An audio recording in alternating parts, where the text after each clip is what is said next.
ఈ వీడియో నచ్చిందా?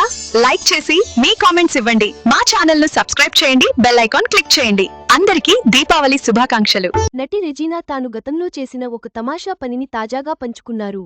సుమారు 10 ఏళ్ల క్రితం బెంగళూరులో అర్ధరాత్రి లస్సీ తాగడం కోసం తాను గర్భవతిని అని అబద్ధం చెప్పాల్సి వచ్చిందని ఆమె సరదాగా వివరించారు. ఈ సంఘటన తర్వాత మీడియాలో వేరే విధంగా ప్రచారం జరిగిందని తెలిపారు. నటి రెజీనా తెలుగులోనే కాదు తమిళ్, మలయాళం, కన్నడం, హిందీ తదితర భాషల్లోనూ నటించి తనకంటూ ప్రత్యేక స్థానాన్ని సంపాదించుకున్నారు. పలు చిత్రాల్లో ఐటెమ్ సాంగ్స్తో కూడా మెప్పించిన ఆమెకు అనుకున్నంత రేంజ్ విజయాలు దక్కకపోయినప్పటికీ ఫ్యాన్స్ మాత్రం భారీగానే ఉన్నారు. తాజాగా ఆమె ఒక ఇంటర్వ్యూలో పాల్గొన్నారు. ఒక సందర్భంలో తాను ప్రెగ్నెంట్ అని అబద్ధం చెప్పాల్సిన అవసరం ఎందుకొచ్చిందో సరదాగా పంచుకుంది. సుమారు 10 ఏళ్ల క్రితం ఒకసారి బెంగళూరులో అర్ధరాత్రి 12 గంటల ప్రాంతంలో స్నేహితురాళ్లతో కలిసి వెళుతుండగా తనకు లస్సీ తాగాలనిపించిందని గుర్తు చేసుకున్నారు.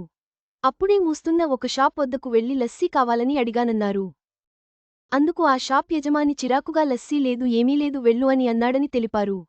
వెంటనే తాను గర్భంతో ఉన్నాను, నాకు లస్సీ ఇస్తే ఆ భగవంతుడు మిమ్మల్ని ఆశీర్వదిస్తాడు అని అన్నానన్నారు. దీంతో తన స్నేహితురాళ్లు షాక్కు గురయ్యారన్నారు. అయితే ఆ షాప్ అతను ఎక్కడ రెజీనా గర్భవతి అని అందరికీ చెబుతారో అని తన ఫ్రెండ్స్ కూడా భయపడ్డారన్నారు. అదృష్టవశాత్తు అతను ఎవరికీ చెప్పలేదని తెలిపారు. ఇలాంటి తమాషాలు చాలా చేశానని, ఇప్పటికీ చేస్తుంటానని రెజీనా అన్నారు. అయితే కొంతకాలం తర్వాత మీడియాలో మాత్రం ఇదే విషయంపై మరో విధంగా ప్రచారం జరిగిందని గుర్తుచేసుకున్నారు. రెజీనా పంచుకున్న ఈ సంఘటన ఆమె సరదా స్వభావాన్ని తెలియజేస్తుంది. వ్యక్తిగత విషయాలు కొన్నిసార్లు ఎలా వక్రీకరించబడతాయో కూడా ఇది చూపిస్తుంది. మొత్తంగా ఇది సినీతారల జీవితంలో ఎదురయ్యే అనుభవాలను ప్రతిబింబిస్తుంది.